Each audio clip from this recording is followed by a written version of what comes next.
CTR. Convert to raid.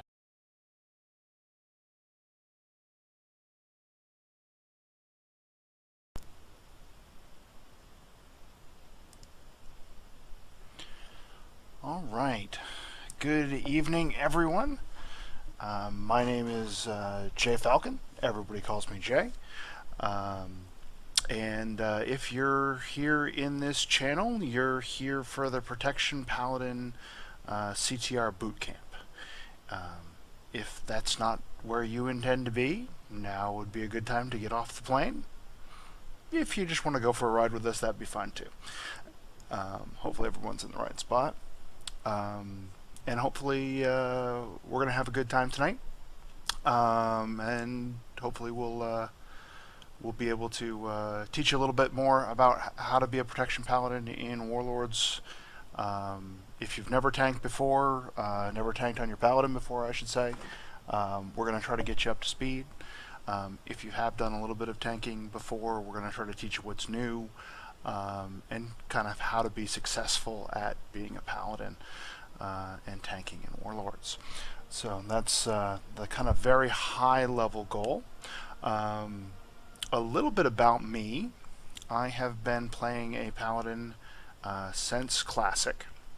I healed a little bit in Classic, and then when Prot first became a viable spec in BC, I began tanking. I've been tanking since that point. I do nothing but tank on my Protection Paladin. It's just it's something that is just perfectly me. I'm also the leader of Standard Dragon Protocol, one of the new raid teams here on Airy Peak. We just moved over, and we're a heroic team that is looking to bridge into Mythics. So that's kind of who I am and what I do, and a little history of my resume. Kind of a little how's this going to work tonight, and I think this is going to be similar if you've attended other boot camps. I have my Twitch stream up and running. It is, and I'm going to post it here again in channel because we got some more folks that have joined us. There's my Twitch stream right there. It is up and running live now, and you can see my my UI and my screen. I'm just hanging out here in the garrison, and I'm going to use my my training dummies here to demonstrate a lot of what's going on.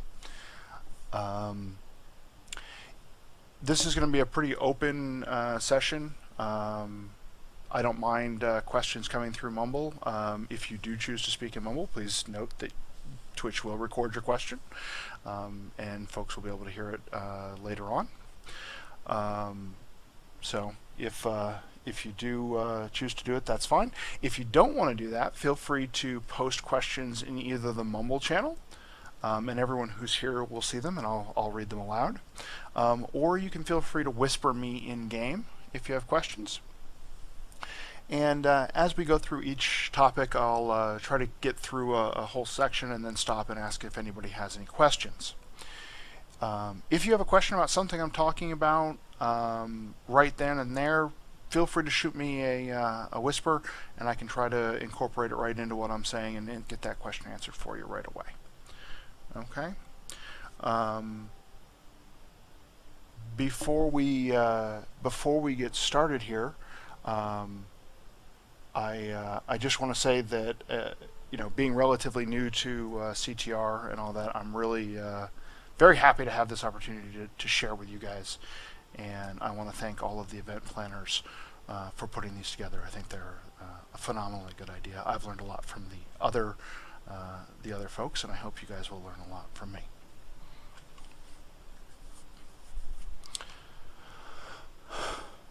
So, with that being said, why don't we go ahead and get started?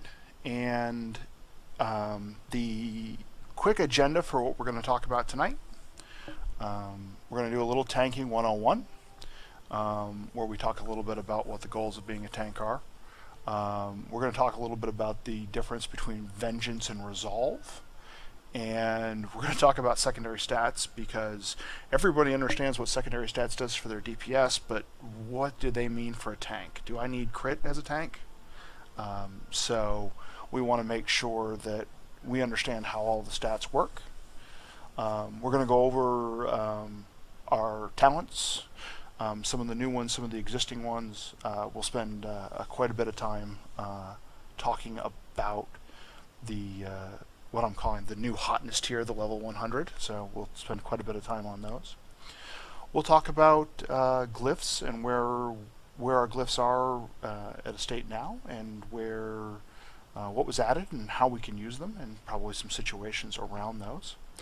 And then finally, towards the end here, we'll get into a little bit of basic rotation, how our rotation kind of works, how our rotation gets modified with different talents we choose, and then we'll talk about cooldowns, and then we'll talk about some add-ons at the very end. If you have questions about my specific UI, please feel free to send them to me. I will be happy to let you know what I'm using and why I'm using it, sort of towards the end of our time. Before we get started, does anybody have any questions on kind of the agenda and or other things that you might like me to try to weave into that?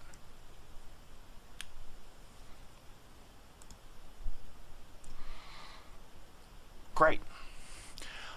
So first things first, let's start talking tanking 101, and let's start talking about what our goals are as a tank.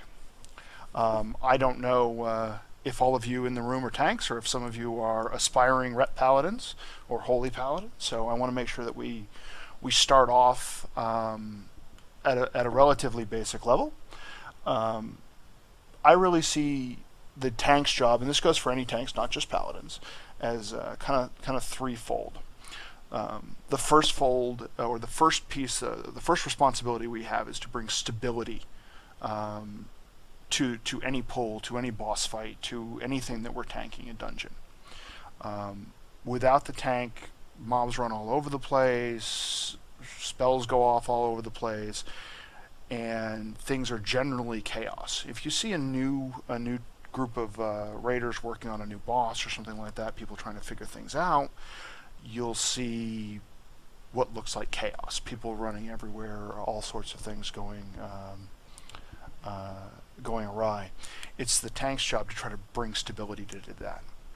We bring stability to those environments by doing things like boss positioning. Where we choose to stand the mobs will have a great impact. How we choose to maybe direct CC or ask for CC from our counterparts. All of that leads to stability in the process.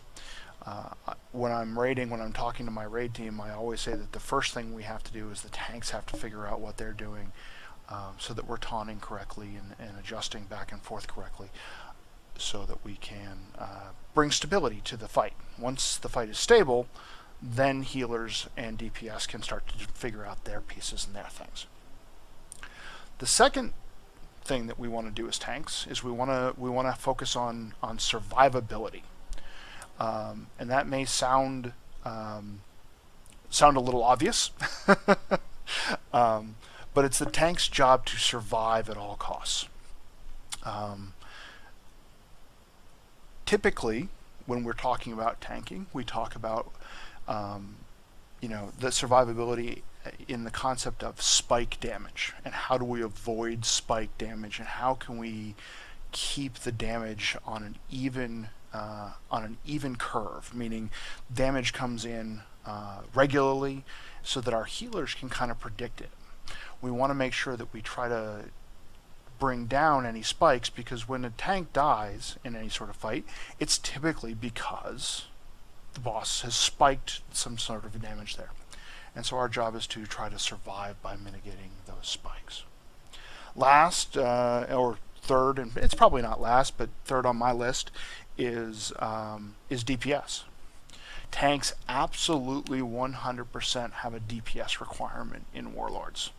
And that hasn't always been the case. It isn't always the requirement, but we really need to be helping out in terms of doing really good DPS on bosses and mobs, and that's something a little new for Warlords. In the past, we have been, as low as a quarter of of a full DPS in terms of output, and now we're right there. We should be, slightly under our DPS rotations. When I'm tanking in high maul on certain boss fights, I can be doing as much as 15, 16k DPS, and that's a very critical thing for us to be thinking about as we go forward. So, from a goals perspective, those are kind of our three top goals of how we want to try to manage our process, and in the order we want to first bring stability, second bring survivability, and third bring that DPS. So, if you've been a tank for a while, you've probably heard of Vengeance. If you've been raiding with tanks, you've probably heard them talk about Vengeance.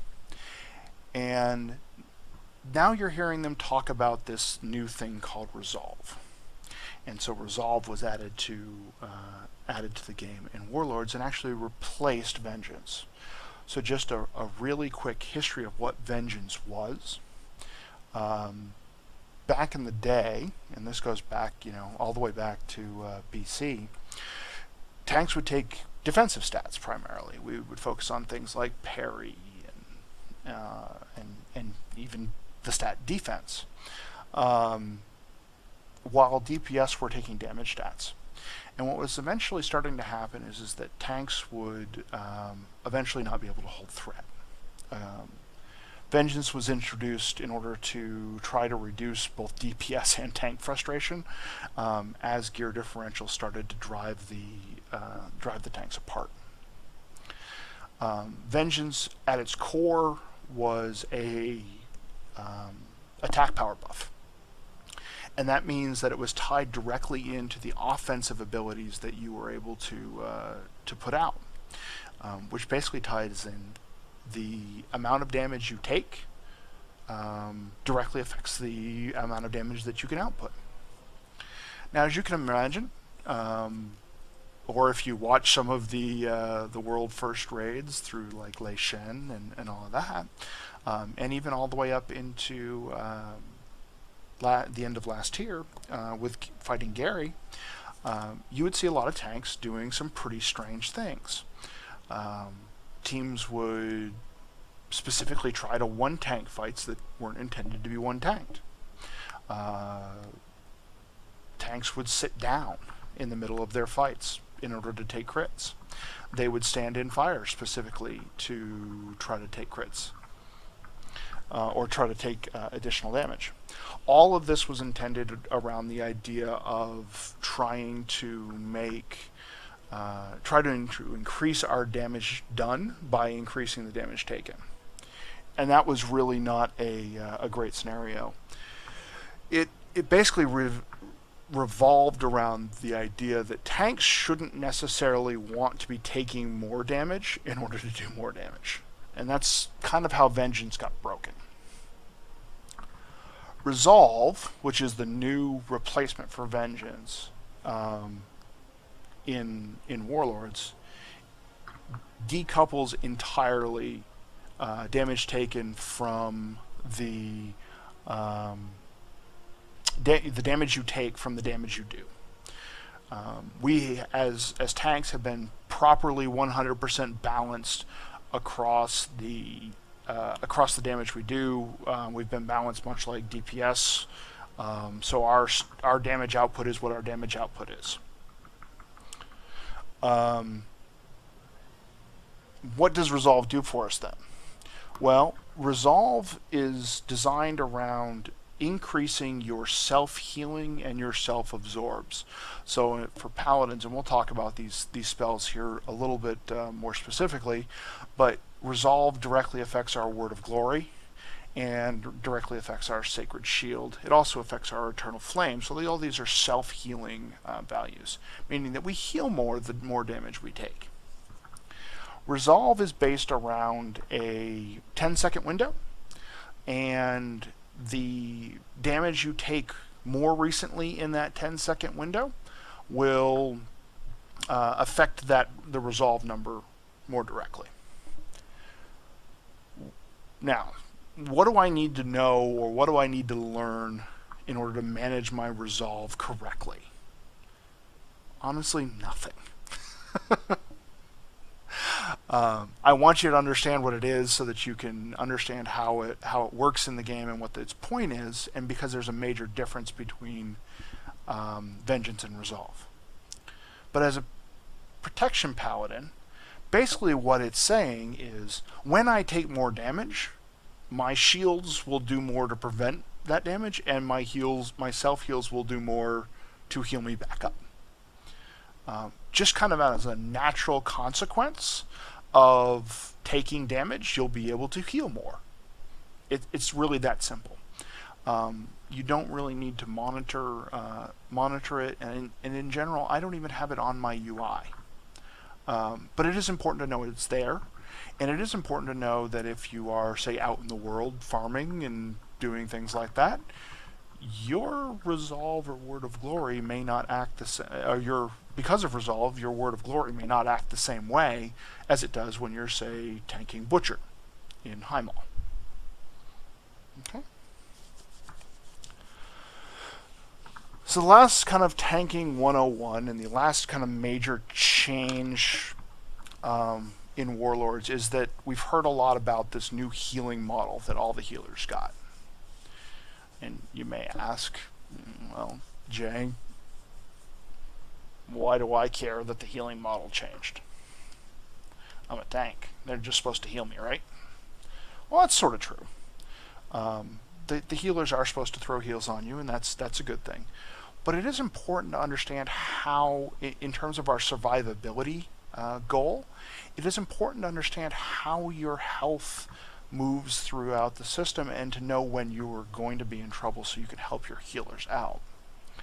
The new healing model basically says that you're going to take a little bit less specific damage over and over, inside of a specific boss fight.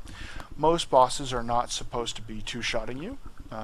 There are some, if you're a little under-geared, that can do it, but you're supposed to have a little bit more time to react. At the same time, if your health bar starts to get down into the 1/3, 33% range, you probably need to think about helping your healers out a little bit, because they aren't going to be able to fill your bar right back up to the top like they would used to have done. So it's important to note that it's perfectly acceptable for you as a Paladin tank, as you're tanking gear appropriate content, to be sitting in this 50 to 66% range. That happens regularly. It was a very big adjustment for me when I came into Warlords. I was very used to seeing my bar right up here at the 99%. It would jump way down and then come all the way right back. That's sort of not the way that it works anymore. So it's really important to understand that you don't necessarily, if you see your health bar kind of 20% down, you don't necessarily need to hit a huge cooldown like you might have in previous tiers.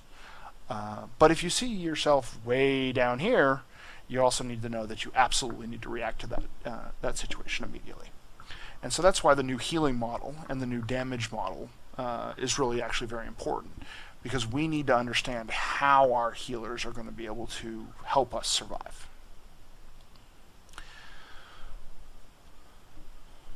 So that's kind of the tanking 101, the goals, kind of where we start Warlords.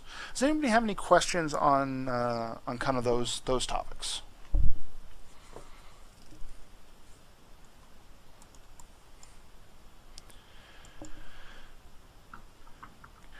All right. So just one quick thing here. Pegzoon, your mic keeps keying open. If you wouldn't mind either taking yourself off of Vox or just muting yourself, that would be very helpful. Thank you very much. All right. So I don't have any questions in Twitch or on messages, and I don't see any here in Mumble. So I'm going to assume that we've got that. Get some of that boring stuff out of the way. So let's talk about stats, because that'll be a good thing to talk about. What do all of these stats mean? Holy cow. As a tank, I used to have dodge and parry, and if you haven't played in a long time, defense. Where did they all go? What happened? Well, Blizzard got rid of them. And now we have things like bonus armor and versatility and multi-strike and haste. And I don't really understand what all these do as a tank. I could certainly see people saying that. So I want to kind of try to help people understand initially. We're going to go through each of the stats, and I'm just very quickly going to tell you what they do. Bonus armor is, for tanks, increases armor mitigation and attack power. So it's both a DPS stat as well as a damage mitigation stat. Okay, because it increases your armor, your AP, your armor power, right there. Mastery for paladins increases our shield, our block chance, which now includes spell block. We are the only, as I understand it, the only tanking class that has a regular spell block that just participates as part of the system. In addition, it also gives us a little bit of attack power. Versatility increases all the damage you do, all the healing you do, and decreases all the damage you take. Pretty good stat. Critical strike, while it increases our damage and our healing output just the same way it would for a DPS, it also gives us, through a passive we have called Riposte, it gives us parry. So this is where our parry comes from now. We get one parry for every 1 point of critical strike, just straight transition. Multi-strike is a interesting new stat that I've seen a lot of confusion on. And what it does is it triggers additional hits, additional damage, additional heals, and even additional absorbs through Sacred Shield. But probably more importantly than any of the things that it does to our spells is we have a passive called Shining Protector.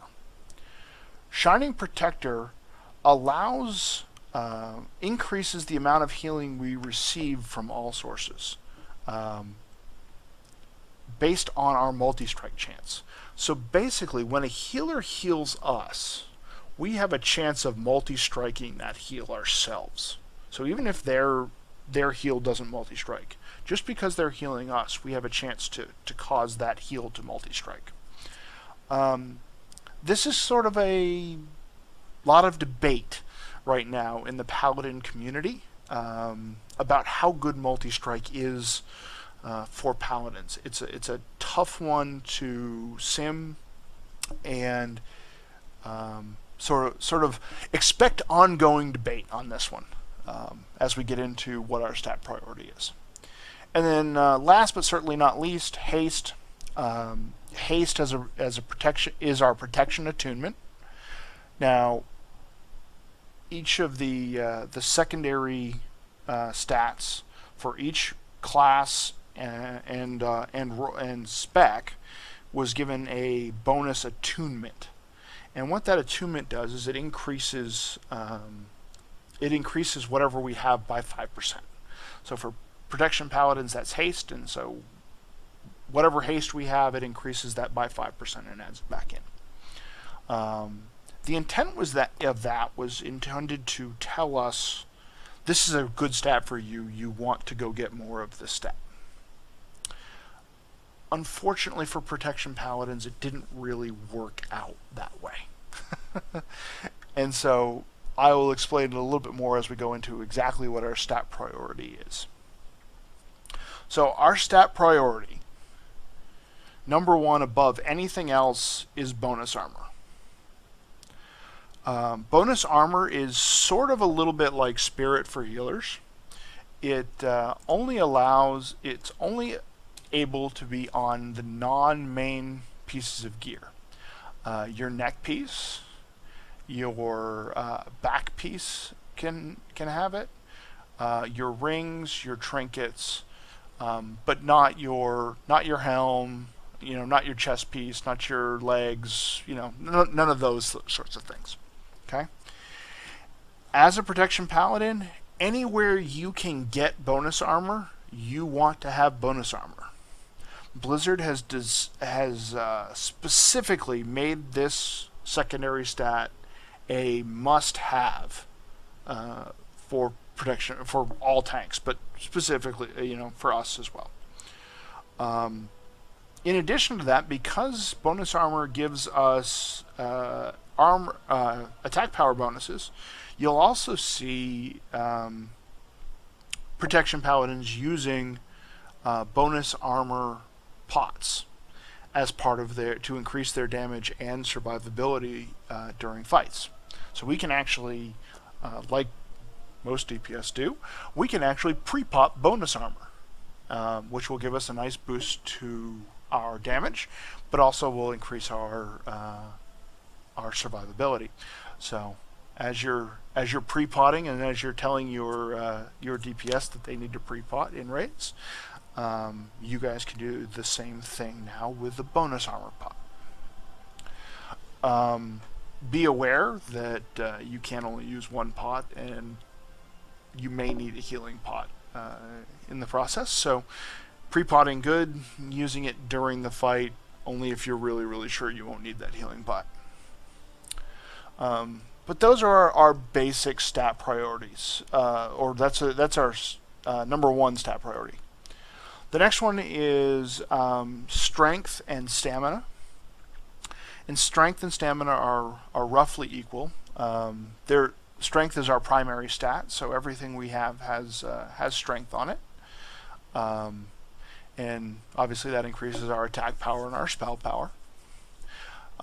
Stamina is an interesting stat, and you'll hear a lot of debate about how good stamina is in the Paladin community as well.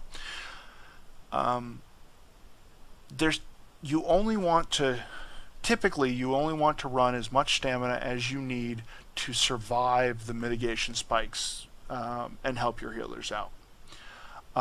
Any more than that will cause you to just have a bigger bar that the healers need to kind of fill back up.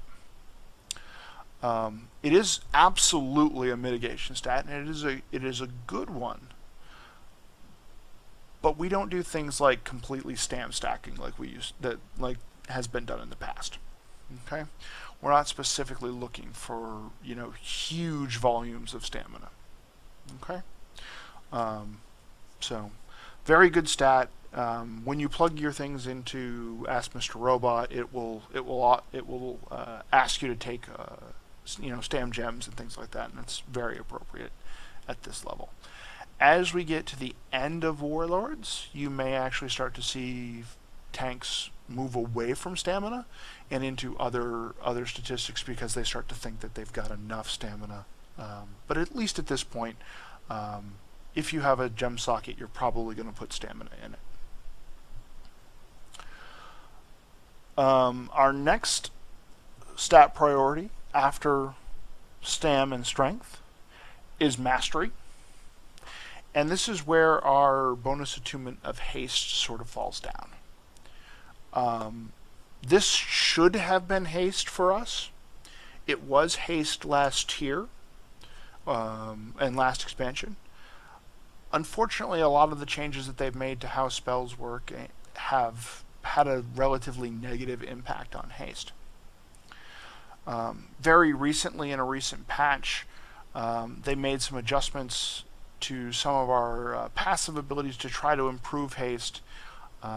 Unfortunately, the latest sims show that it not only didn't work to improve the value of haste, but also brought the value of haste down a little bit more, unfortunately. So right now, our attunement of haste does not match what we want as our sort of primary, secondary stat, which is currently mastery.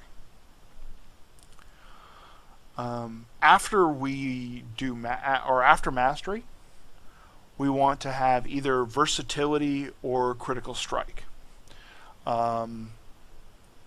Critical strike, remember, will give you the parry, and it'll also increase your damage output and your healing output.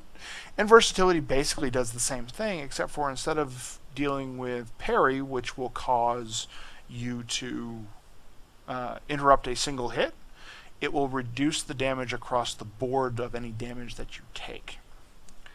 Arguably, because we're trying to prevent spikes rather than having spikes happen, the versatility may be a little bit more preferable. It may give you a more even damage curve than the critical strike, but as they sim out, as the numbers sim out, both of those are relatively equal. So if you have a piece that has mastery and critical strike on it versus a piece that has mastery and versatility, they're virtually the same. Okay, so feel free to wear whichever one has more of something else on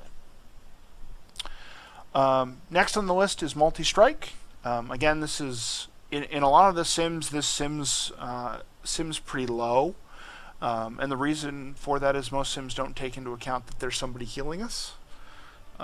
It throws a lot of the sims off, and you've got to be really careful with that. So again, active debate around multi-strike, but right now it's kind of low on our list in terms of things that we're directly looking for. And then last but not least, unfortunately, is haste. And haste allows us to increase our holy power generation. We'll talk about holy power a little bit more in a bit. Thanks to Sanctity of Battle, it also lowers cooldowns on spells and abilities. It lowers our global cooldown. It improves our DPS. It improves our threat. But unfortunately, it doesn't do it as well as everything else. So, do you want to throw away that haste piece that you just got, that really high level, if you got it from a mission and it turned up haste, or you crafted something and it turned up haste, do you want to just throw that away right away? I don't know. I'm personally hanging on to my haste gear that is dropping that I'm not using right now. Because I don't expect that Blizzard will leave it like this for a long period of time. I think that Blizzard would like us to be the haste tank again, like we were through Warlords. So I could see that in about 6.1 kind of time frame that this may change. So please keep an eye on this, and I'll give you some sources on where to get this information. If in 6.1 you want to, you can feel free to whisper me, and I'll tell you exactly what's happening. But from a stat standpoint, that is our basic breakdown of the stats that we want and what we're looking for, and what all of the stats actually mean to tanks versus all those crazy DPS out there. Does anybody have any questions on stats and what they mean, and or what we're looking for?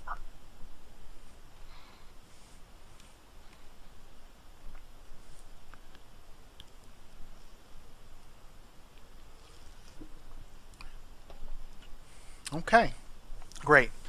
Just to let you know, that's also a very important time for me, so that I can actually take a sip of water. So really important for me to ask you guys if you have a chance to question so that I can have something to drink. So, I want to get into the next kind of section here. I want to talk about talents, and want to go over what kind of talents we have. We'll go through the entire setup, and you can see what I'm using right now, and I'll talk about why I've got certain things set up, and we'll talk a lot about kind of the last two, the level 90 and the level 100 talents. Okay, and I'm going to try to give you some scenarios for why you might pick one or the other. The first thing that I will say flat out, I change my talents all the time. I change them between different bosses, I change them between trash, I change them whether I'm doing 5-mans, I change them whether I'm learning a new boss, whether I have a boss on farm. I change my talents and glyphs all the time. I keep large numbers of totems of the clear mind. Every time I start my raids, I make sure I have at least 20 for a raid.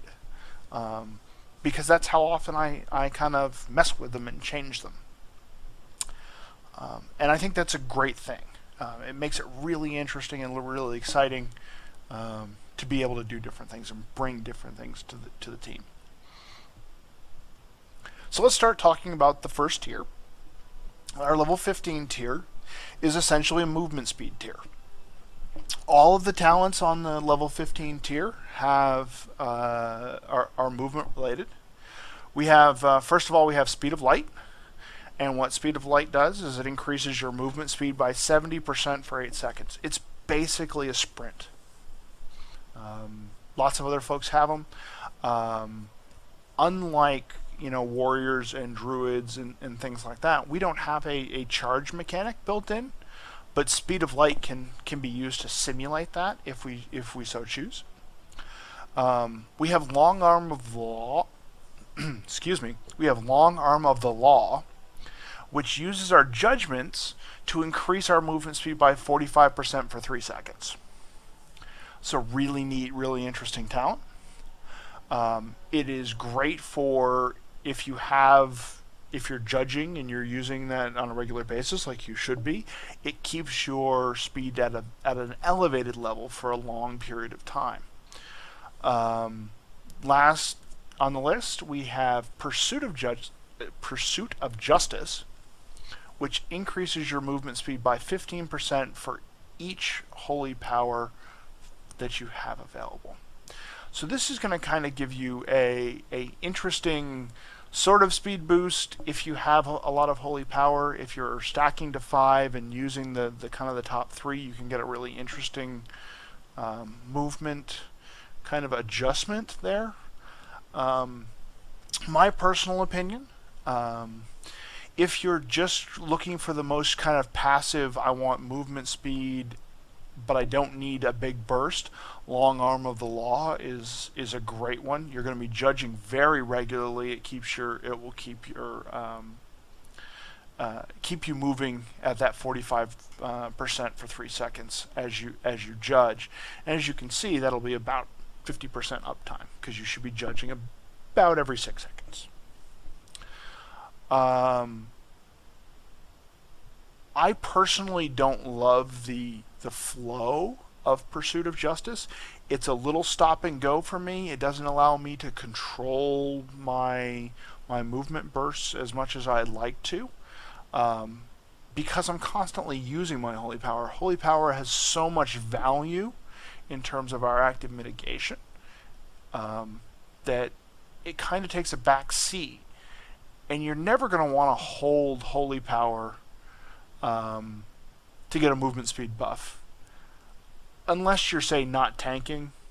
Although that will cause your, so if your partner has taunted off of you, maybe you want to build up some holy power. That's certainly a way to do it. But it will have a direct impact, a negative impact on your damage done as well. So something really to consider. My personal go-to is Speed of Light. I use this all the time. I actually have it bound to a mouse button so I can hit it directly, and I will immediately make that run. This is great for getting out. If you're tanking a boss and you have to go out and pick up some adds, you can drive that. Specifically, you can burst out specifically, grab that pack, come back. It's also good against anything that has a knockback or a wind effect, like Jfalcon. It was really good.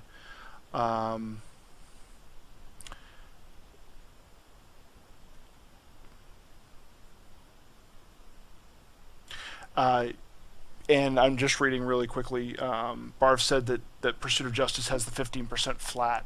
He's absolutely right. It increases your 15% flat across the board, and then there's the 15 on top of that. I apologize if I didn't make that clear. Thank you for pointing that out. It is a flat 15% across the board.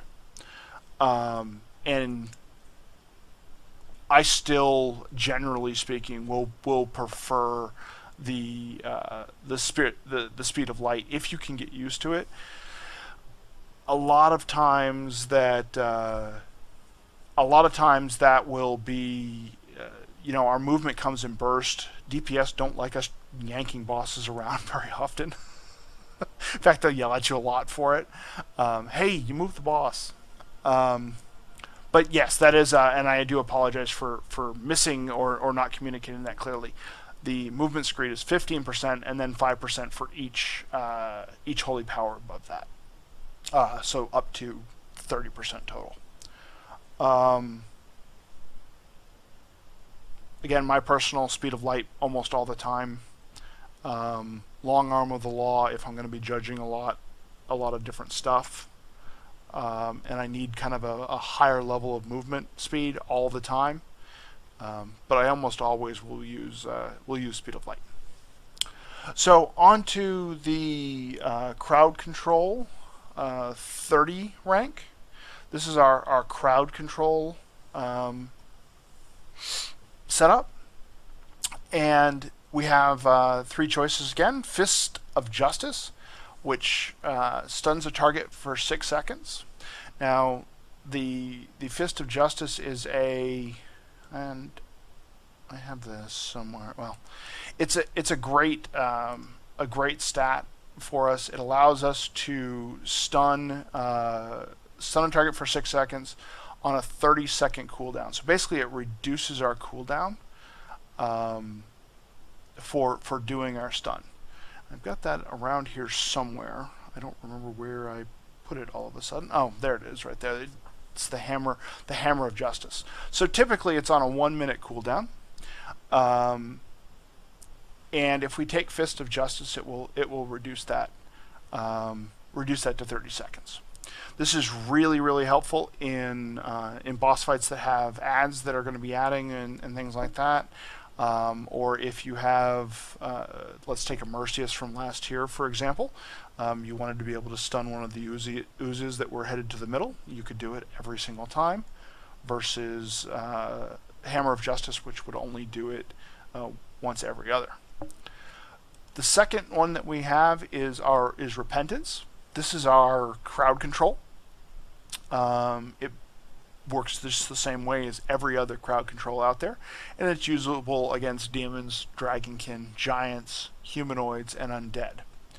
This is really useful if you are in a 5-man, or if you're running challenge mode dungeons, or if you lack CC in other areas, you're trying to use it on trash. It can be a very, very useful thing to have. I will change very often back and forth between these two depending on what I'm doing and what I need. The last one is Blinding Light. And Blinding Light emits a dazzling light in all directions, blinding enemies within 10 yards and causing them to wander. In previous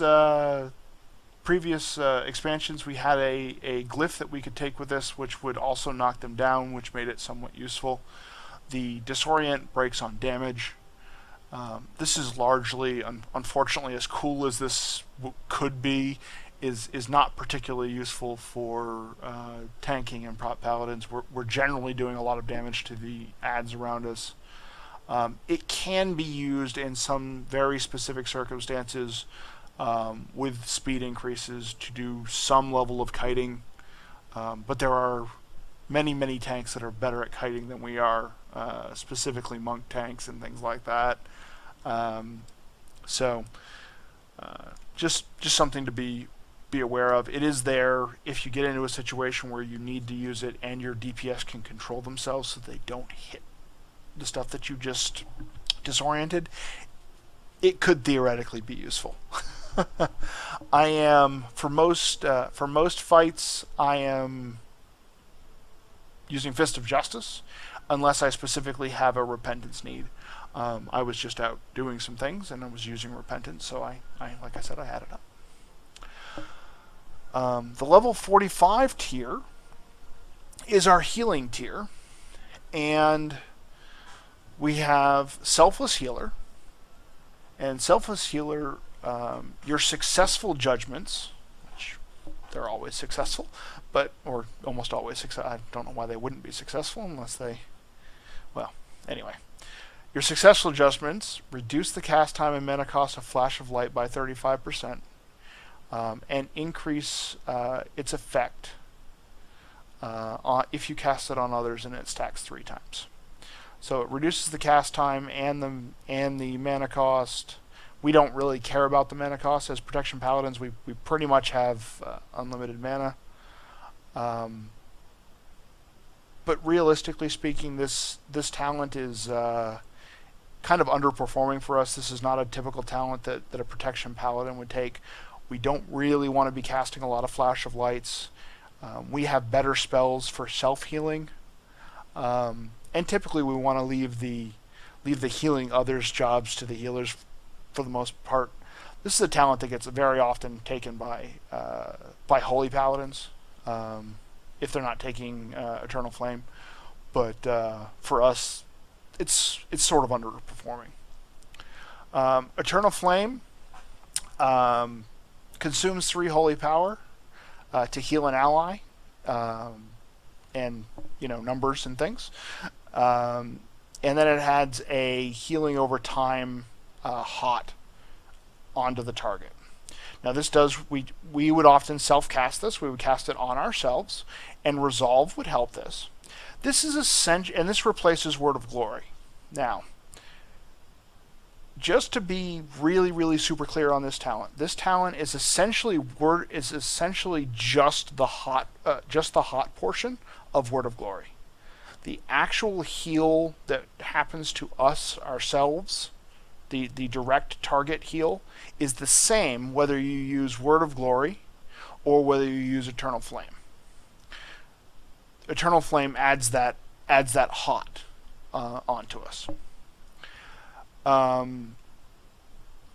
Eternal Flame last expansion was absolutely 100% the way to go. It was a phenomenally good heal. They have made many changes to it in Warlords. They have reduced its effectiveness, and right now, as of the recording of this video, it is simming behind Sacred Shield, which we're about to talk about. So right now, as of today, Protection Paladins are taking Sacred Shield instead of Eternal Flame. Now they used to be both really. I mean, Eternal Flame was clearly the winner last expansion. We'll see what happens later in the tier as things change, as adjustments are made. But I think the key thing to remember is this is essentially adding a hot onto your Word of Glory, and that's really what it's doing. Sacred Shield protects the target, us, with a shield. It runs for 30 seconds, and it will absorb, X number increased by Resolve every 5 or so seconds. It's a straight up put it on you, leave it on you, keep it on you the whole time damage reduction. It is right now simming as the best choice for Protection Paladins.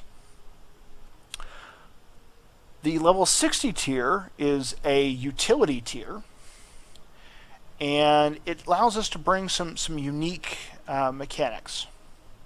I'm going to start with Unbreakable Spirit here in the center, because this is kind of our default choice. It reduces our Divine Shield, our Divine Protection, and our Lay on Hands cooldowns by 50%.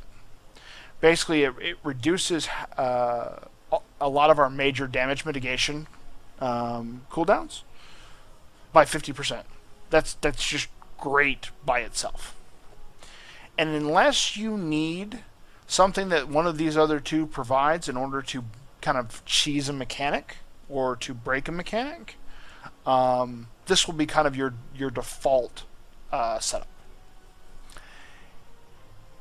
To talk about the others, though, because they are important, Hand of Purity is another hand spell, and it allows us to reduce the damage taken from damage over time effects on other players. Okay, so we place it on a friendly target. It reduces the damage taken by 10%, and the damage taken over time effects of if they have a big dot on them or something, it'll reduce it by 80% for 6 seconds.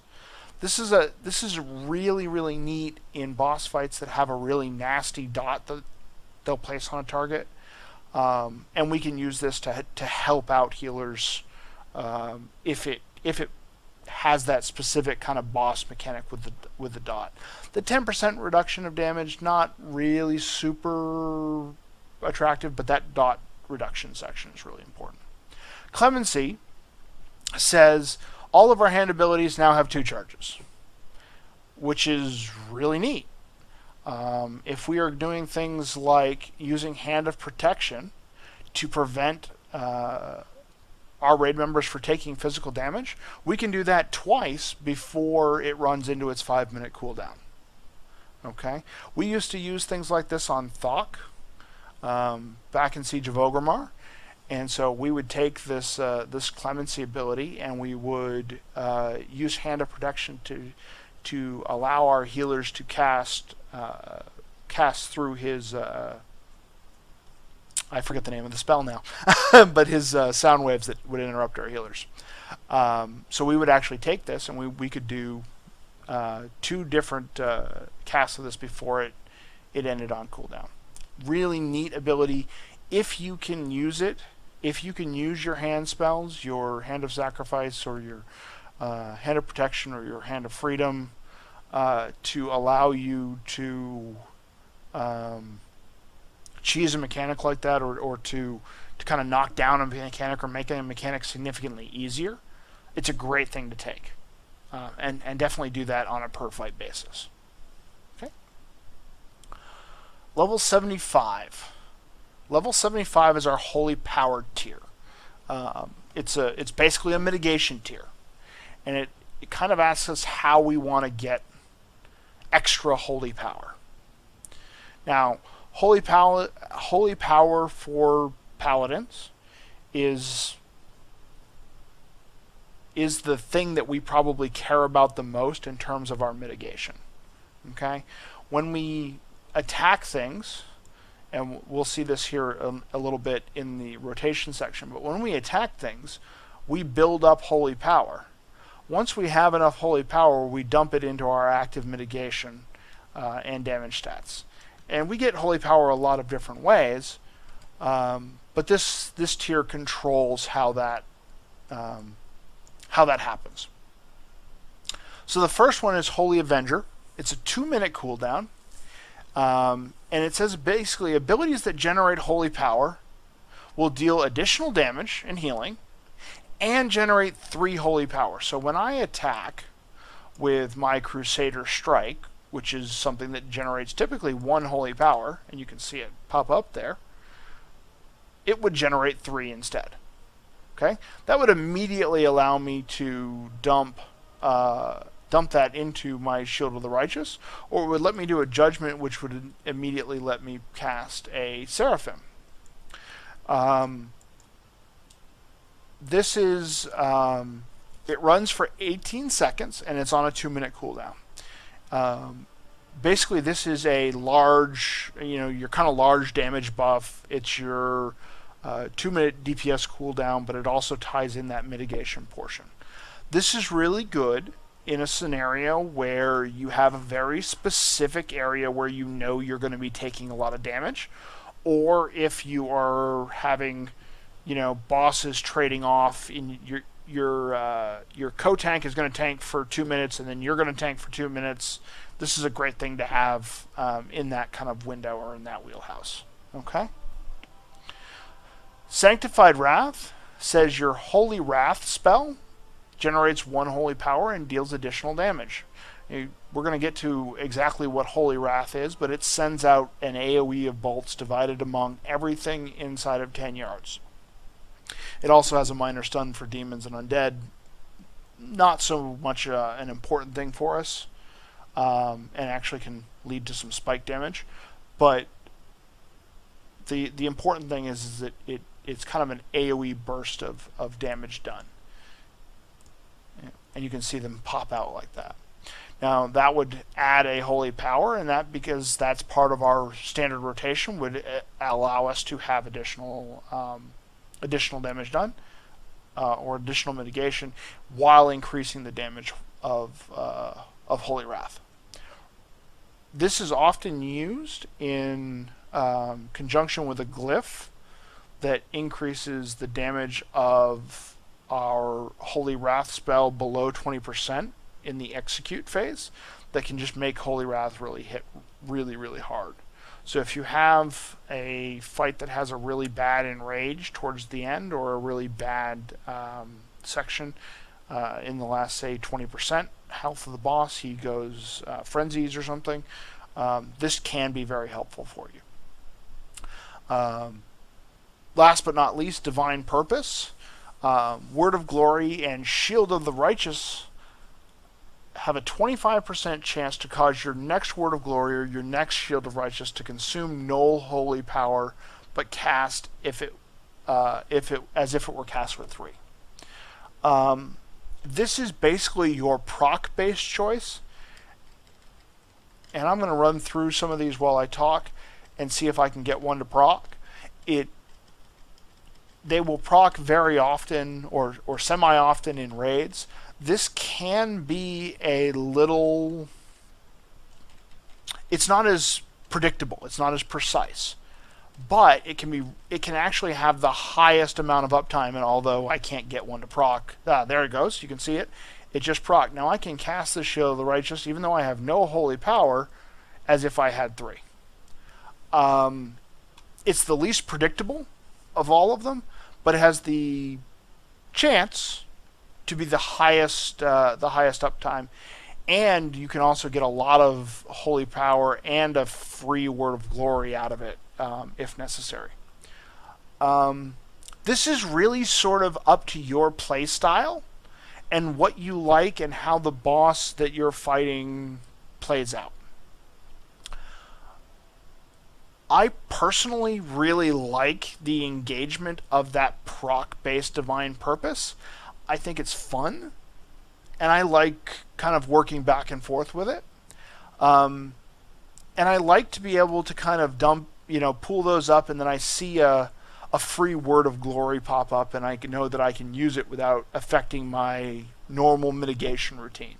So it allows me to dump some extra healing into myself if I need it, or extend how long my active mitigation lasts.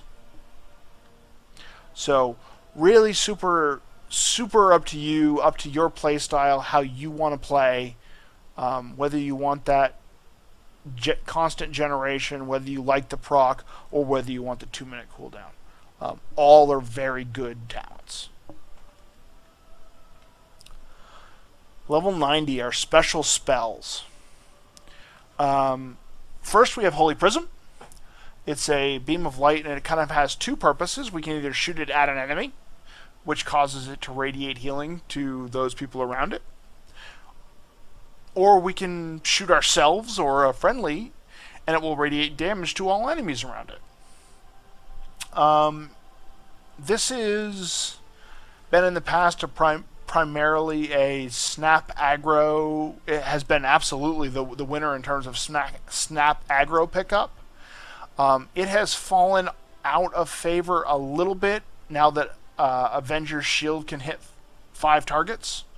It's pretty irregular that you're going to get more than 5 adds in a boss fight. It's still a good talent. It just sort of sims behind everything else, and the effect that you needed it for, you don't really need it for anymore. So it's kind of fallen behind a little bit. Light's Hammer. It creates a hammer on the ground that does damage and healing to everything inside of it. So it heals your allies a little bit. It's not a lot.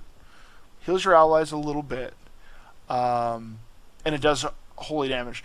This is clearly the winner if you're tanking multiple adds. So if you've got, a bunch of adds coming in, Light's Hammer ends up being the winner. I typically will use Light's Hammer for trash because it's great to throw it out there and just do damage to everything. Execution Sentence is a spell that drops a hammer either on a enemy target, or it'll drop it on yourself. And if you drop it on an enemy target, it deals damage. If you drop it on yourself, it deals healing over time.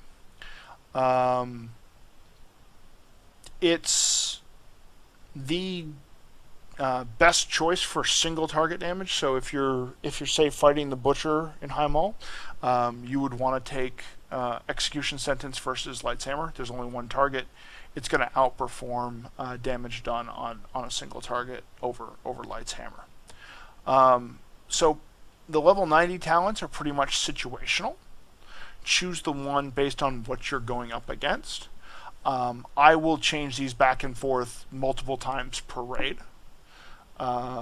Just depending on what, if I drop a boss, kill a boss that was using Execution Sentence, I'll swap back to Light's Hammer for the trash, or if I'm doing something that has a lot of adds, I might take Light's Hammer. Last but not least, the tier that I guess we're kind of, I'm just going to call the new hotness. There's not a whole heck of a lot. It's just kind of a weird mix of things. But they're all really cool. I'm going to start here with Holy Shield. Holy Shield increases your block chance by 15% and allows you to block spells. That's a really unique ability. It's very cool. If we're going up against a big spellcaster, this can be really useful. In addition, when we block a spell, we'll also do some damage back to whoever was attacking us. So kind of a little thorns like ability there from the druid side of things. This is a passive ability. If you take it, it is on you all of the time. And I'm going to come back to talking about each of these here and scenarios, but I want to kind of lay out what they are. Seraphim magnifies your power by increasing all of your secondary stats by 1,000 for 15 seconds. Just straight up 1,000.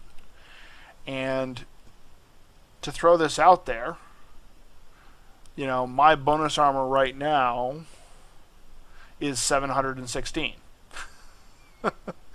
So this is increasing my bonus armor by more than I actually have available.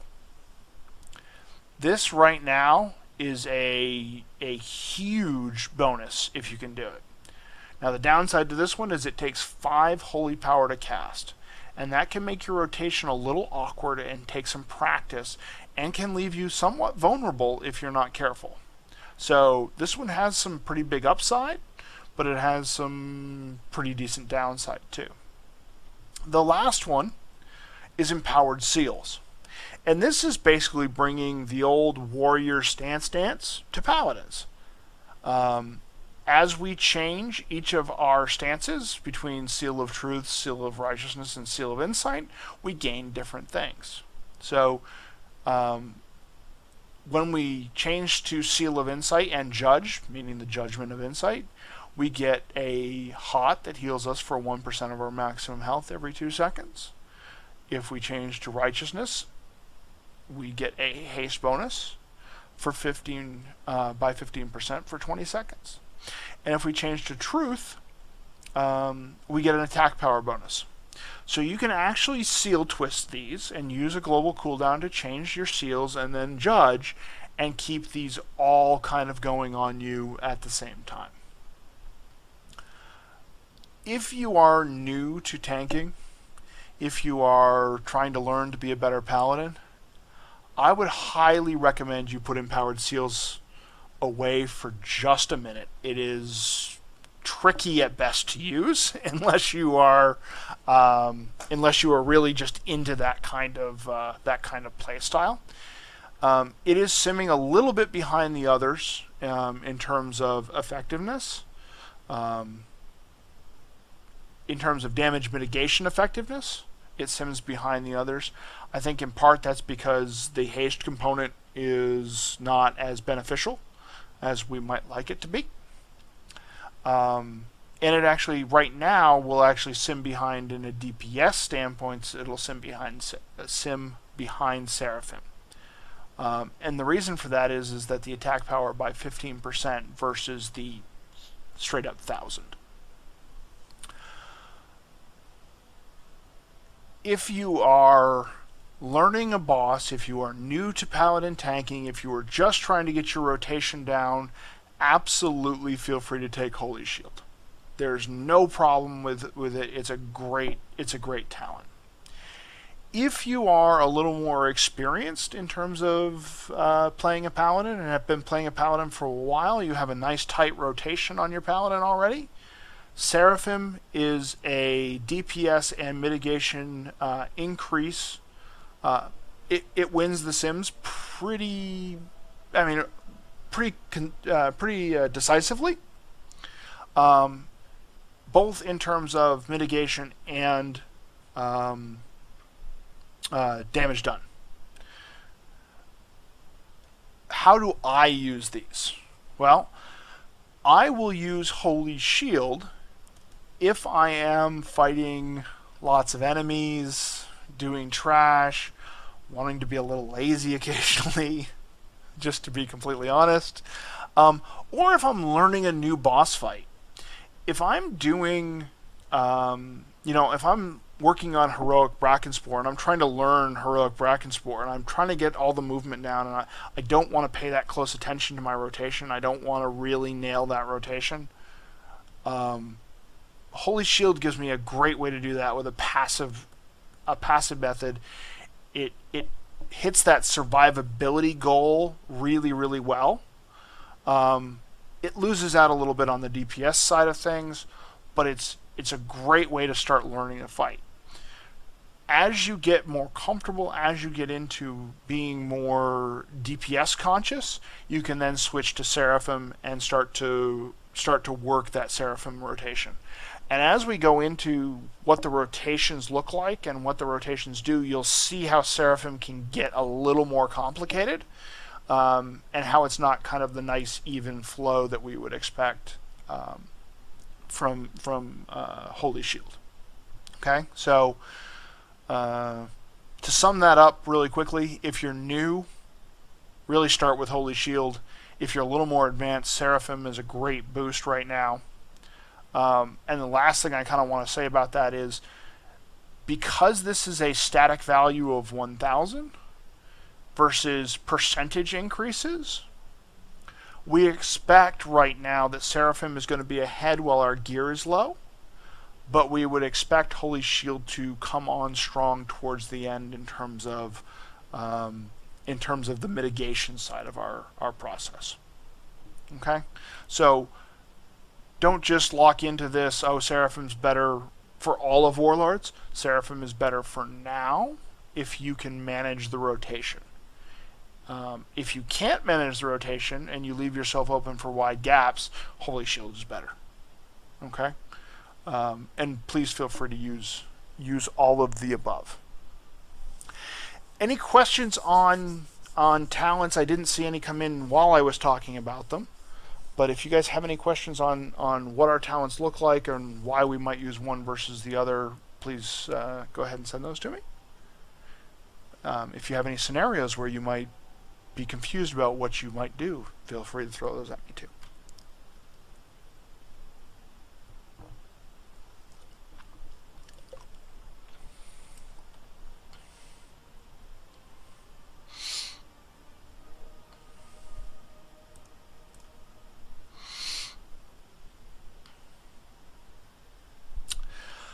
Okay, so let's talk about a little bit about glyphs and what glyphs we have and what's new and what's out there. I want to go through the new glyphs really quickly. There's not very many of them. The first one is the glyph of Ardent Defender.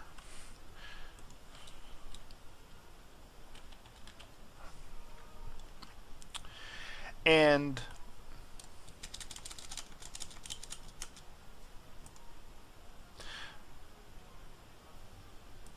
I'm not going to be able to talk while that's on the screen because my push to talk is the tilde.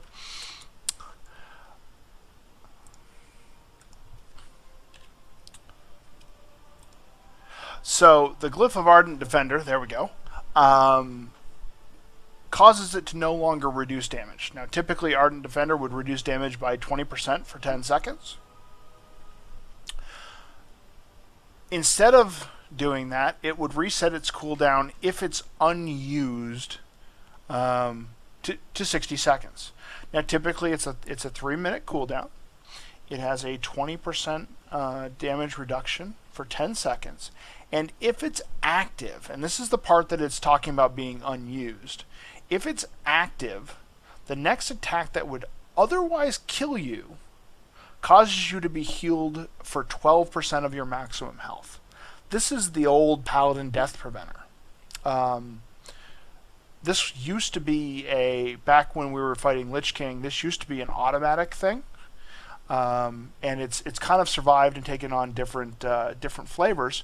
But now, within that 10 seconds, if we use it and die, we'll be healed for 12% of our health. Basically, it gets rid of that 20%. And just makes it a death preventer on a 1-minute cooldown if it's unused. The next one, Glyph of the Consecrator, is a new glyph. It allows consecration to move with you. This is a neat thing. This is something I've been waiting for a very long time. When you cast Consecrate, instead of staying with you, it moves. You can run with mobs and they will still stay in your Consecrate. I think this is a great, neat, fun, albeit situational glyph. Glyph of Hand of Freedom reduces the loss of control effect. It's very, very situational in raiding. Let me see if I can find it. Yep, there it is. Immediately reduces the remaining duration of the effect. And any additional loss of control effects applied get reduced as well. Very, very situational for raiding. I think most folks are probably using it more in a PvP type environment. I'm not going to focus on that because I'm not as a protection paladin and only a protection paladin. I don't do a ton of PvP, but very, very situational for us in raiding. It would have to be a very unique fight circumstance. Glyph of Judgment. Glyph of Judgment increases our increases the range of our judgment by 10 yards. So it just makes it so that we can judge further out. I haven't found a lot of use for this yet. I think it could be really super interesting, but as of right now, there are just some better things out there. And then Glyph of Liberator causes your Hand of Freedom cooldown to be reduced by 5 seconds when not cast on yourself. So There it is. It's a 25-second cooldown. And basically it makes people immune to movement effects. Again, very situational. If we ran into a scenario where there were people getting stuck in things, and we do use this in Raid, but to reduce it by 5 seconds for a major glyph spot is pretty rough. So that leaves us those are the new glyphs that we have available to us. Those were added in Warlords. So what are we using today? Well, we are still using our 2 old standbys, Glyph of Alabaster Shield, which says on our successful block enchants, or on our successful blocks, we increase the damage of Shield of the Righteousness by 10%, and it's X 3 times. This is a huge damage done buff for us, and it ties directly into our Shield of the Righteousness, which is our active mitigation. We are constantly using this. It is an always-on type of glyph. We will always use this. It's just great. The second one that we pretty much have on most of the time, if not all the time, is the Glyph of Divine Protection. What this does is it changes Divine Protection from a 40% magical damage reduction to a 20% physical and a 20% magic. It basically gives us a 20% cooldown on a 30 second, 20% reduction at minimum on a 30-second cooldown if you've taken the Unbreakable Spirit enchant or talent.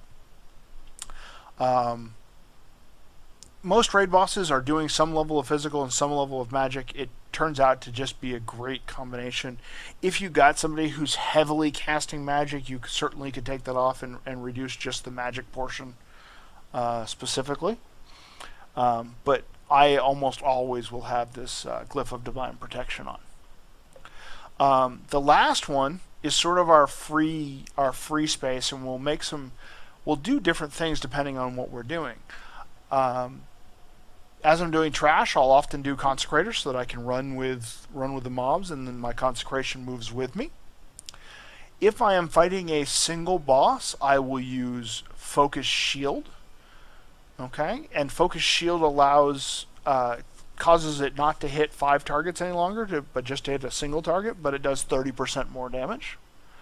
And then there's also one known as Final Wrath, which is good. It's probably not as good as Focus Shield. Let's see, there it is right there, Final Wrath. Your Final Wrath does an additional 50% damage with targets less than 20% health. If you happen to take the Sanctified Wrath talent, that glyph becomes better. But most of the time I'm probably using Focus Shield on a single target. Unless there's a very specific case where we have multiple adds below 20% health that I want to try to hit. This can actually, the combination of those two, the Sanctified Wrath and the Holy Wrath and the Final Wrath, can actually cause your Holy Wrath to do a pretty significant amount of damage. It's sort of surprising and impressive. In terms of doing multiple targets, Consecrator I already mentioned, if you're using higher movement with multiple adds. And Glyph of Final Wrath I mentioned. The last one is Glyph of Double Jeopardy. And Double Jeopardy says that your judging does more damage, 20% more damage, but only if you judge on a second target. So if you have, let's say you're doing Twin Ogron, and you have 2 targets there, and you're swapping back and forth between them and judging each one individually.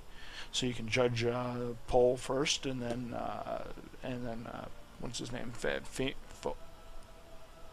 Vimos. You judge him second, and then come back to Pol, and so you can get additional damage there. And that's a good, really good damage increase if you are twisting your judgments back and forth. Some other things to call out there: Glyph of Word of Glory. Let me see if I can find that. Increases your damage by 3% per holy power if you're casting Word of Glory or Eternal Flame. This is, generally speaking, most of the time, a DPS loss compared to Shield of the Righteous, if you're just using Shield of the Righteous. But if you find yourself having to heal yourself a lot because either you have undergeared healers or you're taking an extra lot of damage or you're undergeared yourself, this will make up for some of the DPS loss that you have for not using your Shield of the Righteous every single time. The last one out there is Harsh Words, or the last one I want to talk about anyway is Harsh Words. Your Word of Glory now can be used on enemies, causing damage approximately equal to the amount that it would have healed. If you are taking a ton of damage, this can be a huge DPS increase. However, be aware, it comes with a huge survivability loss to go with it. As you might guess, you're using your holy power to do damage instead of to do active mitigation. Use only in the most severe cases or on bosses that you have significantly on farm, at your own peril, not recommended, so to speak. Those are kind of the group of talents that we are using today in the collection. As far as minor talents go, there's only you've got a lot of choice, whatever you want to use. There is one that is obviously the right answer. That is the Glyph of Righteous Retreat.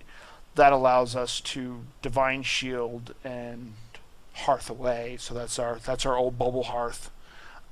It is absolutely the right answer. All Protection Paladins should take this. And of course, I'm kidding. It does work on your Gareths and Hearthstone. So, food for thought. Any questions on our glyphs? And wow, I feel like I'm moving fast through this stuff, but time is really getting away from us. But anybody have any questions on glyphs?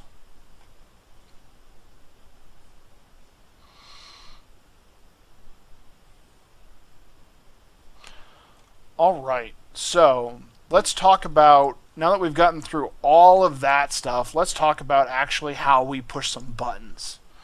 That should be fun for folks, I hope. We use a basic priority rotation, and that priority rotation is a combination of is a combination of generating our holy power and then filling with our top priority, whatever those priority numbers are. Okay, or whatever those priority spells are, to do damage or to do other things. So the way this works is we start out with Crusader Strike, which is our main attack. It does some damage and generates a holy power, and then we follow it up with a Judgment. Judgment is generates a holy power for us. It requires an active seal to cast, and does some damage to us. Those two abilities, as they twist back and forth, create our rotation.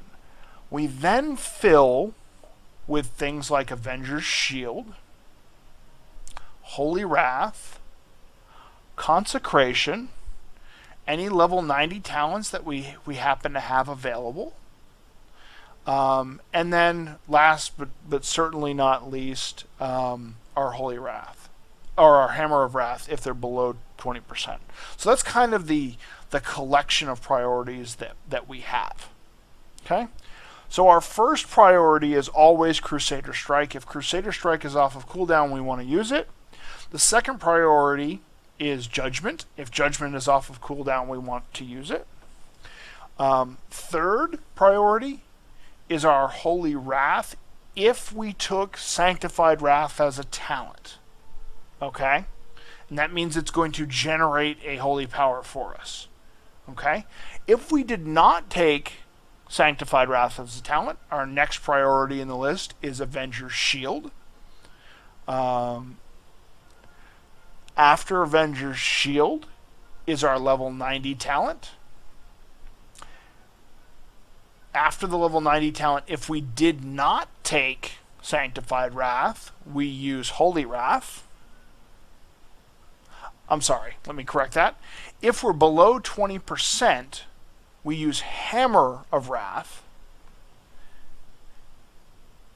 If we're not below 20%, we use Consecration, and last but not least is Holy Wrath if we did not take Sanctified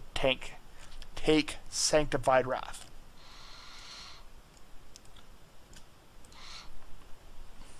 Okay, so the way this is going to work, and I'm going to let this accidental button press go, and this is how the process will work.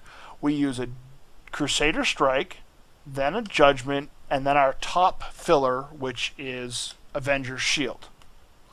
Okay, then we would use Crusader Strike, our next top filler, which maybe is our level 90 talent.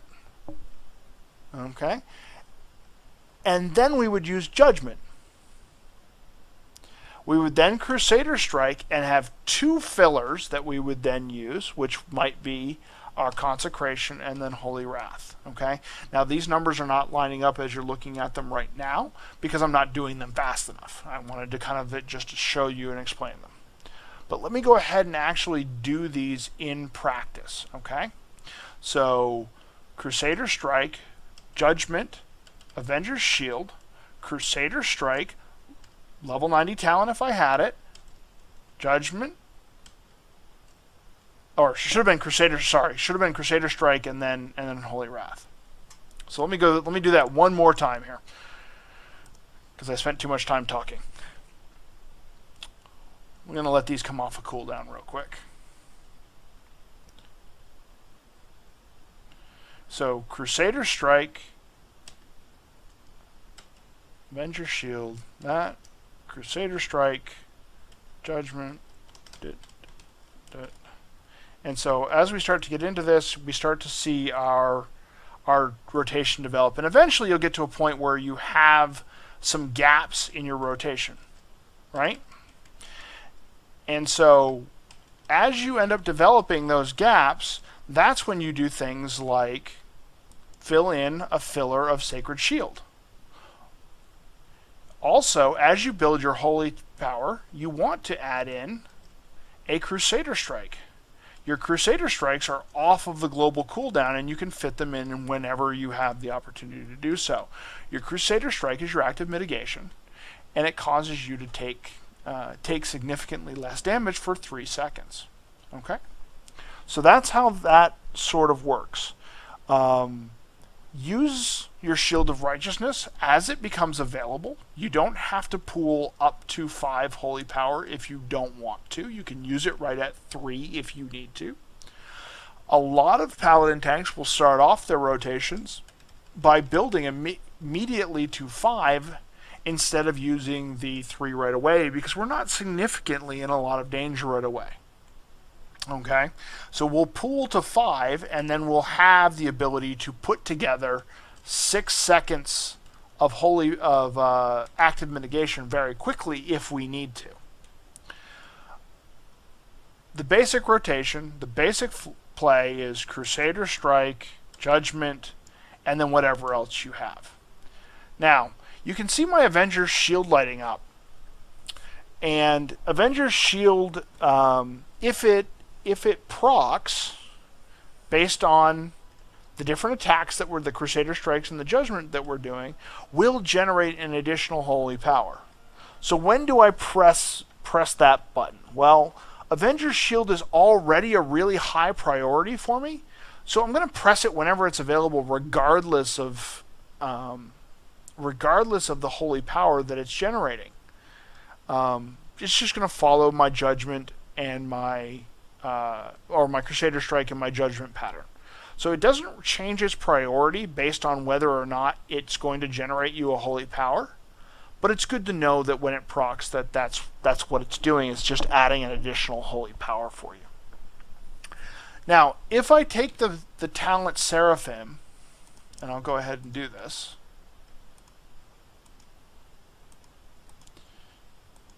And I can't do it while I'm in combat, obviously.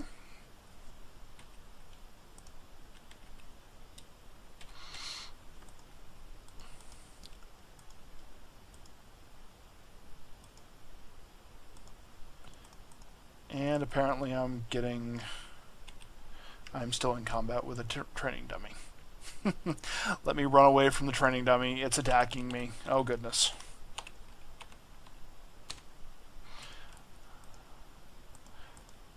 So let me go ahead and take Seraphim. I'm going to put it on my bars right there. Instead of using... And this is where Seraphim gets pretty complicated.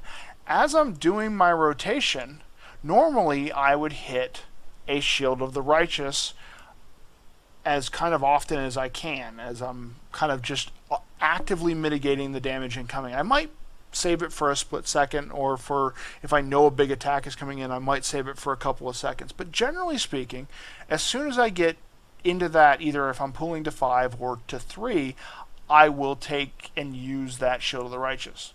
Unfortunately, if I'm using Seraphim, I have to get to 5 holy power. Now that leaves us in a particularly vulnerable state. Okay, so as I'm building, you can see 3 is very natural to get to, but 5 becomes really hard. Now what do I gotta sit here and wait, and I'm waiting, and I'm still haven't pressed. Now I've got my Seraphim, and I can hit the Seraphim button, and I get all of that defensive bonus from all the 1,000 bonus armor and everything, and I can go into this rotation that allows me to generate more and more holy power and use my Shield of the Righteousness. And that's great, but I have a really big gap as I build to my 5 holy power. And at this point, I'm about to come off a cooldown. I can't use this Shield of the Righteousness. So what needs to happen is you need to use a divine protection in your cooldown. So what you do is you pop Seraphim, you go in to your rotation, use your divine, your Shield of the Righteous, and I'm getting very lucky with some additional procs here, which is fantastic because that allows me to keep it up. But as I'm watching this cooldown, I have to start to think about, am I going to be able to get back up to my 5 stack? And this is where that bonus from the Divine Purpose can be really helpful, or really problematic. So what you end up doing is you end up using your Divine Protection as a stopgap for your Shield of the Righteousness that you can't use as you're building up to 5 power. And what that ends up looking like is, so instead of using your Shield of the Righteousness kind of on a drumbeat of, every time I get 3 holy power, what you end up doing is you end up doing Divine Purpose, build to Seraphim, use 2 or 3, if you get procs you can extend it, Shield of the Righteousness, and then hit your Divine Purpose again in order to build again to your 5. And the goal is to get Seraphim every single time. As soon as it comes off of its cooldown, you have 5 holy power ready to go right back into it. And I realize that we've gotten into the complicated portion of the night, but I hope that makes sense on how Seraphim will really change how you play and how you have to use your cooldowns.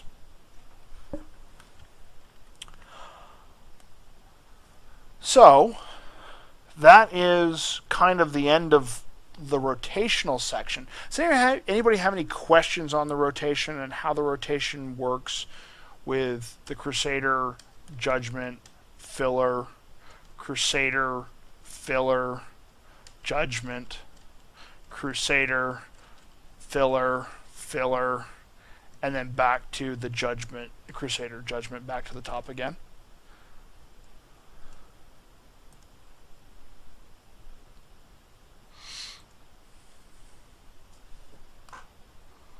Okay, you've all either gone to sleep or you're good. And I'm going to choose to think that you're good. So the last things I kind of want to talk about here a little bit is we've touched on them already, is our main cooldowns and how we're surviving damage. Our typical is our divine protection. Again, this is if glyphed, it's 20% physical, 20% damage taken for about 8 seconds. It's up every 30 seconds. We're using this pretty constantly, and as you saw with Seraphim, it becomes a very integral part of our actual rotation. Ardent Defender, we talked about it a little bit. It does the 20% damage reduction and heals you if you die. A lot of people will argue that healing you if you die is a bad thing, because you should never die in the first place if you're doing everything else right. I typically will use it if I run into a situation where some of my other cooldowns are already in use, or we have a particularly high and very dangerous section of a fight, so that my healers know that they can heal some of our other DPS. Guardian of the Ancient Kings, 8 seconds, 50% damage reduction, very straightforward. Use it during high damage portions of the fight. You can pretty much just watch your strat videos, and when they suggest to use it, it's generally a good time. Divine Shield is a cooldown, but it's something you have to be really careful of using, because it does make you immune, and if you are immune, mobs cannot target you. They will ignore you on the threat meter because you are not attackable. Now, it does not mean that you drop threat. If you use your Divine Shield, it will just make you sort of that immune. There is a combination of Divine Shield and Taunt, which will allow you to take no damage and still have the boss on you. It's really tricky to kind of get it to use, but it can save a fight at the end if you just need a split second. But generally speaking, your Divine Shield isn't going to be used very often unless you want to kill somebody, because it's going to drop threat and cause the boss to run around. Remember, our first goal is stability, and this doesn't lead specifically to good stability. Now, what are the scenarios that this can be used in? If you're not tanking anything and there's a large damage section coming in, say your off tank is tanking for you, you can certainly use Divine Shield to reduce all of that damage coming in because you have no threat on you. We used to use it very often last year on Juggernauts when we were jumping on the bombs, as we were trying to clear out those bombs. We would use those to prevent a lot of that damage incoming to us. So if you're not tanking, great. The other place you can use it is if you run into an insta-death mechanic and you have just messed it up. You can use that to kind of survive. Some of them, it depends on the fight. Some of them some insta-death mechanics will ignore your shield. So, but if you really make a mistake, you could use it in theory to get out of it. It'll also occasionally clear some dots, although that hasn't been around in some time. So if you have dots on you, it will sometimes clear those off. The last one, and probably the most useful, I've used it more in this expansion than I have any other time, is it's certainly more useful than Divine Shield, is Lay on Hands. This is a huge heal. I right now, standing here today, have 272,000 health. There really isn't another heal in the game that could heal me all the way back from almost dead to full health in an instant. Even Trank takes longer. This is absolutely I'm in trouble. I've outranged my healers, or something bad has happened. My health is way down. But I have absolutely used that when I have gotten into the tanking, and I'm stuck in this bottom third of my health pool. I will use this to get my healers out of trouble. This causes your healers not to have to waste a ton of mana on flash heals. I highly recommend, if you don't use Lay on Hands regularly, it's a really great one. It's on a 5-minute cooldown. You should think about macroing it in, or not macroing it in, but putting it on your bars and attaching a hotkey to it. And those are our basic defensive cooldowns that we have in our tools, in our tool set. We've talked about Shield of the Righteousness and how we use that for our active mitigation. We're using that every time we get 3 sections.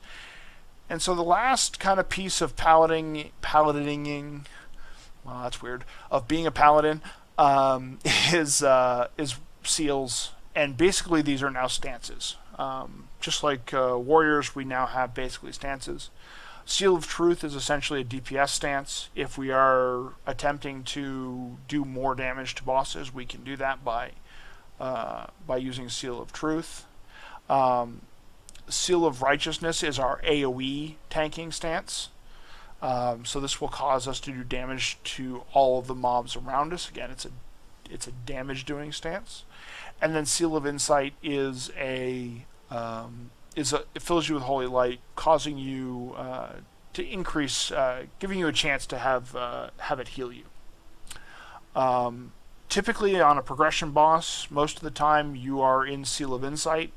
Again, this goes up with Resolve, and your healers will love you. If you are if you're safe and you know you're safe and you don't need the extra healing and you're trying to eke out some additional damage, these two can be very useful. Obviously, if you're using empowered seals, you're going to be twisting between all of these. So that's kind of the how to be a paladin tank. I know I didn't go tanking for you tonight.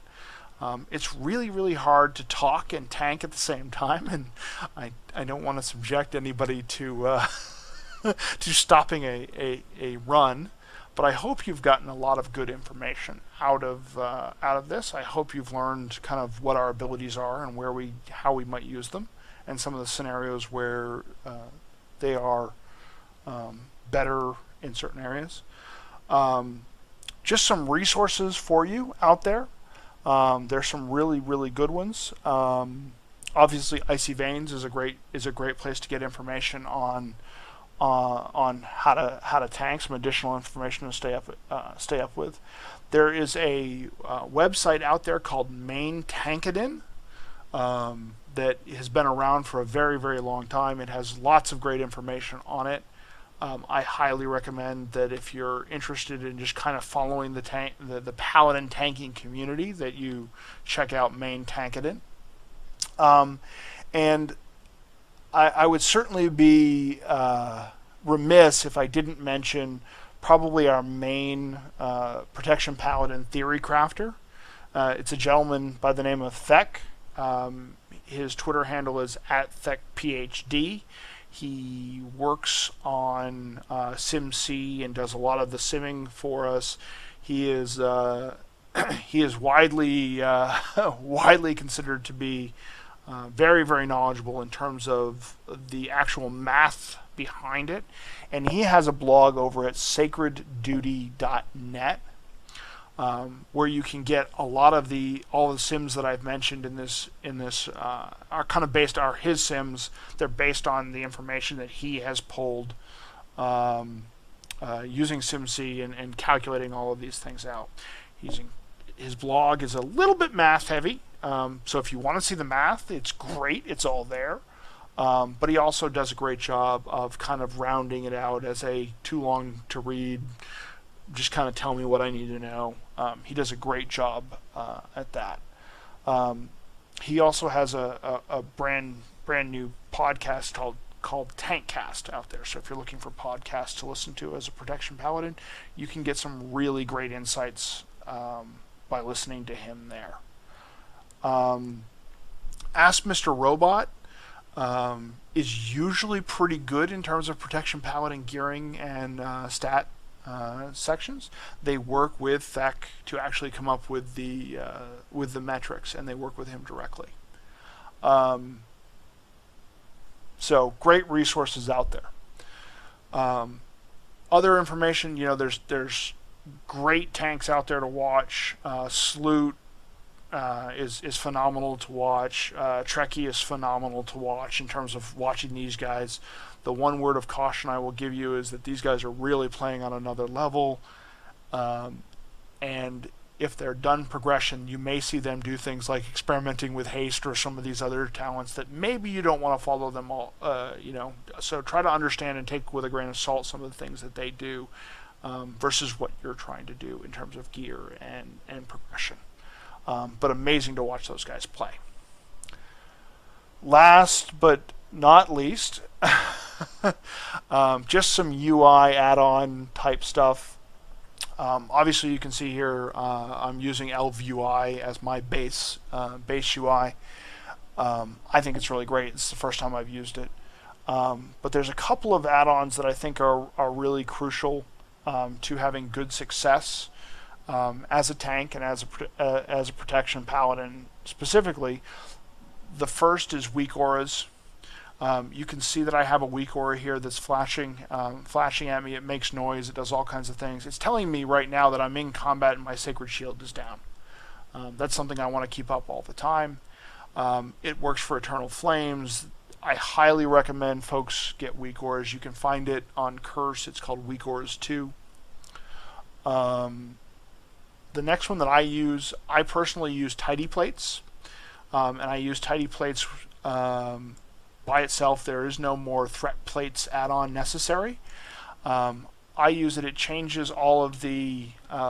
You can see it here. It changes the bars for me, and as I put things on, as I attack add-ons, it puts all the markers on me. One of the neat things that this does, if your partner also is using Tidy Plates, your tanking partner, it will actually show you what he is tanking. So you can see that green or blue or other colors will show up, and I think Tidy Plates is an absolute must for me personally. So I highly recommend that you check it out. And the last thing, I do recommend that you use some sort of UI modification to bring your holy power down in near your character. Typically, holy power sits up here in the upper left under your character portrait. If you're trying to tank it, holy power is just so useful to constantly see in your view. I highly recommend you find some way to pull it down, whether it be ElvUI or Ice HUD or one of the other add-ons. But other than that, most of it is just kind of cosmetic of what you choose to want to do. If you're raiding, big wigs and deadly boss mods are obviously going to be requirements for you out there, but they aren't specifically necessary for tanking.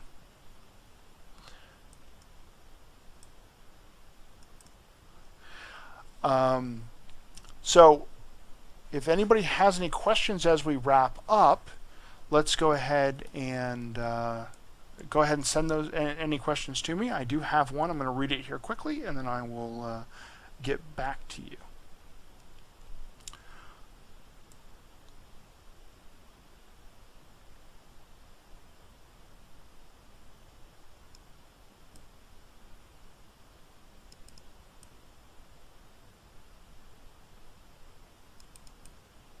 So the question comes from Bartholomew here, and he's posted it in our Twitch channel.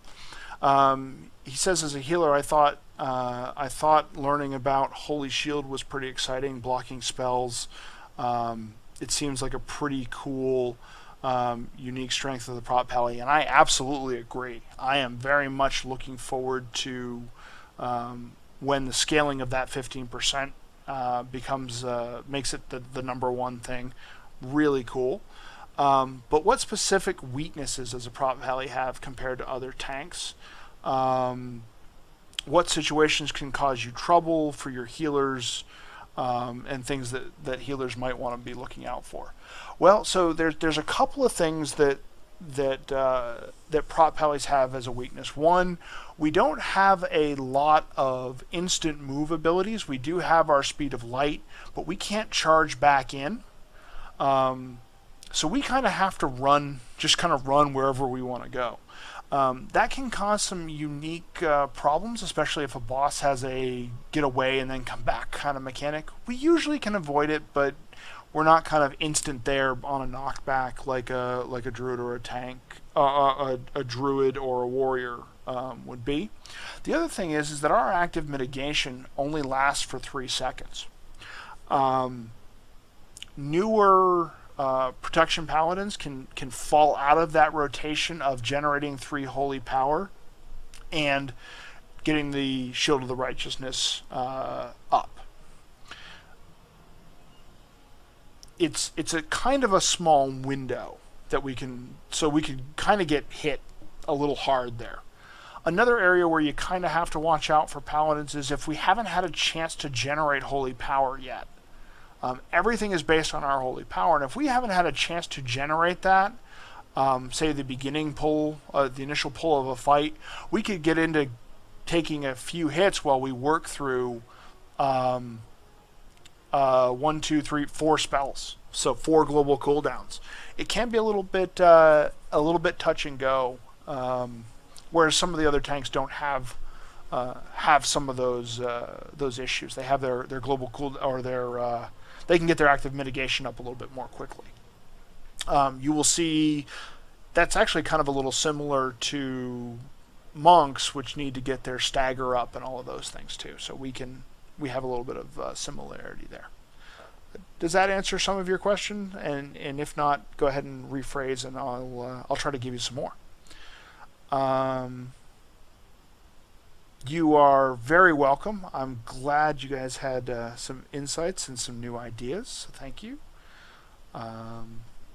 Overall, my assessment, and I am absolutely 100% biased, Paladin tanks are a ton of fun to play. They're dynamic, they're engaging, they do a lot of different things, and they do it well. So please check out your Paladin tank. I am happy to stick around. I am going to go ahead and turn off the stream at this point. But I will be happy to stick around if you have additional one-on-one questions or want to ask me some additional things. I am happy to stick around for you to do that. Thank you all very much. I hope you had fun. I had fun talking about my favorite class.